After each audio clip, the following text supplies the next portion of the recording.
Paz e bem, meus irmãos, minhas irmãs.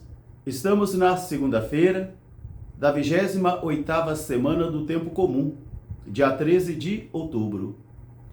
Hoje a família Capuchinha celebra São Serafim de Montegranaro. Ele não era sacerdote, foi um frade muito santo, muito humilde, e ele viveu de 1540 a 1604. O nosso evangelho de hoje é retirado do livro de Lucas, capítulo 11, versículos de 29 a 34. Naquele tempo, uma grande multidão se acercou a Jesus.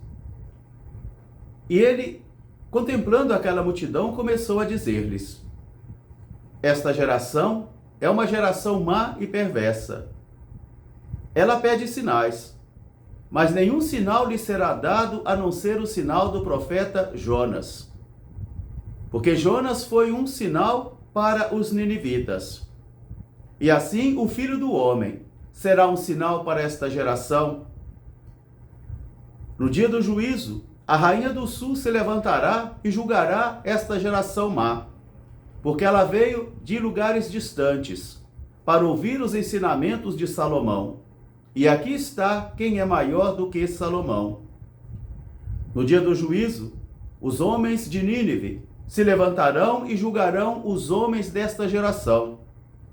Porque eles, vendo que Jonas era um sinal e escutando suas palavras, eles se arrependeram e se converteram. E aqui está quem é maior do que Jonas. Palavra da salvação. Meus irmãos, minhas irmãs, novamente o Senhor nos concede a sua mesa da palavra. Porque em nossa celebração litúrgica, nós recebemos o alimento em duas mesas, a mesa da palavra e a mesa da Eucaristia.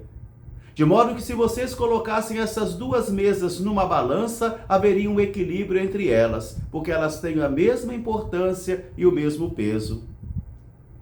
Na primeira leitura de hoje da carta aos Romanos, nós encontramos o apóstolo Paulo apresentando uma radiografia do seu mistério vocacional. Ele vai dizer: Paulo, apóstolo, chamado por Deus e constituído e elegido por Jesus Cristo para ser apóstolo, para que conduzir vocês até a obediência. Mas para isso é necessário que nós contemplemos um evangelho que for anunciado por todos os profetas e as sagradas escrituras e que agora se realizou na pessoa de Jesus, o Filho de Deus.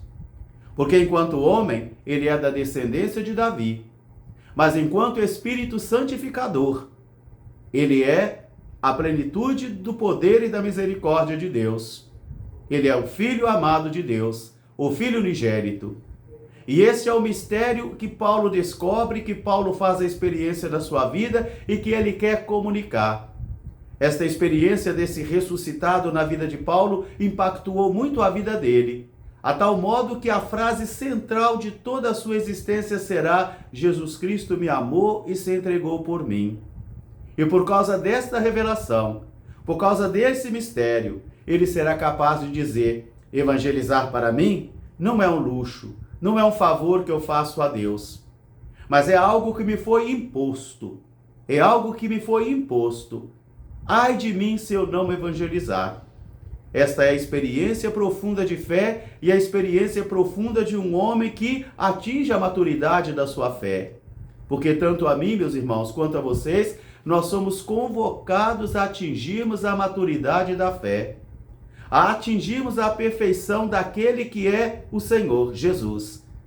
Jamais seremos perfeitos como Ele, jamais. Mas Ele é o nosso ponto de referência. Por isso é preciso ter os mesmos pensamentos e os mesmos sentimentos de Jesus de Nazaré, onde o apóstolo vai dizer: revesti-vos de Cristo, revesti-vos dele, até que Cristo seja tudo em todos, até que Cristo esteja em todos. E esse é o processo da cristianização de nossos sentimentos, pensamentos e condutas, para que cada um revele o mistério de Cristo, aponte o mistério de Cristo e seja um sinal. É muito importante que nós sejamos sinais. Às vezes seremos sinais contraditórios, às vezes seremos sinais da presença de Deus. Eu e você carregaremos essa grande debilidade humana, essa grande fraqueza humana. Somos chamados para sermos sinais, sinais da presença de Deus. Cada cristão que nasce na pia batismal é convocado para ser um sinal de Deus. E é aqui que vai estar toda a temática do evangelho de hoje. Porque Jesus percebe uma grande multidão que está se acercando a ele. Uma grande multidão que começa a andar atrás dele. Mas andar atrás de Jesus não significa que está servindo a ele. Andar atrás de Jesus não significa que está seguindo seus ensinamentos, suas propostas. Às vezes podemos andar atrás de Jesus desviados, desvirtuados, com outros interesses. Por isso Jesus vai dizer, esta geração é má e perversa. Jesus diz isto, assim em tom negativo, para os seus contemporâneos. Esta geração é má e perversa. Ela vive pedindo sinais. E quem de nós não pede a Deus um sinal? Principalmente nos momentos críticos da vida.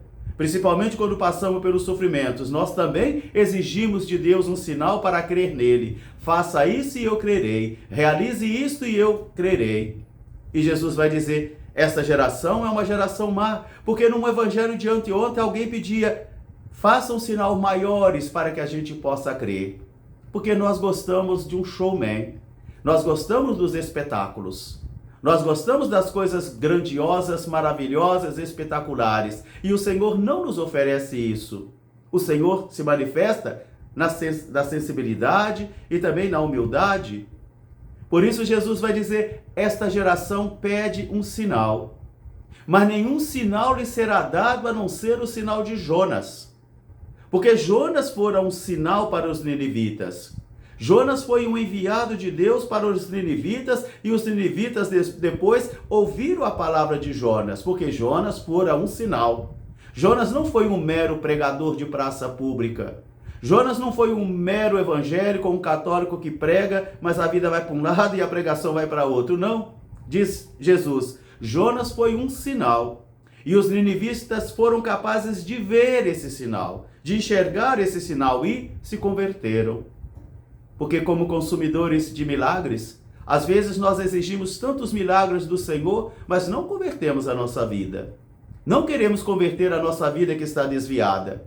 Não queremos converter os nossos sentimentos e pensamentos que estão desviados, e principalmente quando somos aprisionados pelos vícios, ou quando a nossa faculdade humana chamada vontade está doente, está enfraquecida e não temos força para sair. Nós queremos os sinais, mas não queremos converter. Por isso Jesus vai dizer, o único sinal que lhe será dado é o sinal de Jonas. Os ninivitas viram em Jonas um sinal e se sentaram em sal, se vestiram também de cinza, se sentaram em cinza, se vestiram de sacos para poder se humilhar, se penitenciar e se converteram. E Jesus está, o Filho do Homem também será um sinal para esta geração como Jonas. Mas essa geração não consegue perceber aquilo que o apóstolo falava na primeira leitura. Ele nasceu da descendência humana de Davi. Mas como santificador de todas as coisas, ele é o Filho unigênito de Deus. E é nele que tudo se realiza. Porque o Pai colocou sobre ele o seu poder. Ele é o Cristo de Deus. Mas aquela geração era incapaz de compreender isso. Não tinha nem a maturidade e nem a profundidade necessária para poder compreender esse mistério. Então Jesus diz, no dia do juízo, a rainha do sul, aquela que saiu de longe para poder ouvir os ensinamentos de Salomão e se converteu, ela vai se levantar e vai julgar essa geração porque ela veio de longe e se converteu e vocês estão perto, vocês são domésticos de casa, mas vocês não creem. Vocês sempre querem sinais, sempre consumidores de milagres, mas não se convertem. No dia do juízo, os ninivitas, os homens ninivitas vão se levantar e vão julgar os homens desta geração. Porque Jonas foi um sinal para eles. E eles se converteram. E aqui está quem é maior do que Salomão. E aqui está quem é maior do que Jonas. Aqui está aquele que é o santificador de todas as coisas, o Filho de Deus, o Cristo de Deus. Peçamos ao Senhor que não nos deixe cair nessa tentação de nossos corações ficarem endurecidos e ficarmos incapazes de enxergar o seu grande mistério e os sinais que ele manifesta para nós. São Serafim de Monteganaro, rogai por nós. Paz e bem, até amanhã, se Deus quiser.